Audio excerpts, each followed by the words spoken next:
Dalam sambutannya, Bupati Bogor mengatakan kegiatan Tarling ini pada dasarnya diselenggarakan untuk menghidupkan bulan suci Ramadan dengan menguatkan silaturahmi antara alim ulama, umaro, dan umat, sehingga hakikat bulan Ramadan sebagai bulan yang penuh berkah, rahmat, dan ampunan benar-benar dirasakan hikmahnya dan dihayati sebagai sumber motivasi ibadah yang insya Allah mendatangkan berlipat-lipat kebaikan dan kemanfaatan. Tetapi kita yang sekarang harus kita amankan adalah menjaga kondusivitas di Kabupaten Bogor agar Kabupaten Bogor tetap damai, aman, dan nyaman sehingga warganya semakin betah, semakin guyub kalau kata orang Sunda tinggal di Kabupaten Bogor. Lebih lanjut, sebagai bulan yang terbaik sepanjang tahun hendaknya diisi dengan kegiatan memakmurkan potensi 5M, yaitu majelis taklim, musola, masjid, madrasah, dan mahad atau pesantren, serta mengembangkan perilaku untuk menciptakan rasa aman di lingkungannya masing-masing.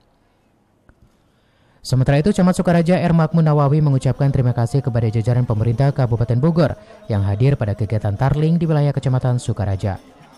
Semoga program Tarling yang baik seperti ini memberikan banyak manfaat bagi masyarakat dan tentunya memakmurkan masjid di bulan yang penuh berkah ini.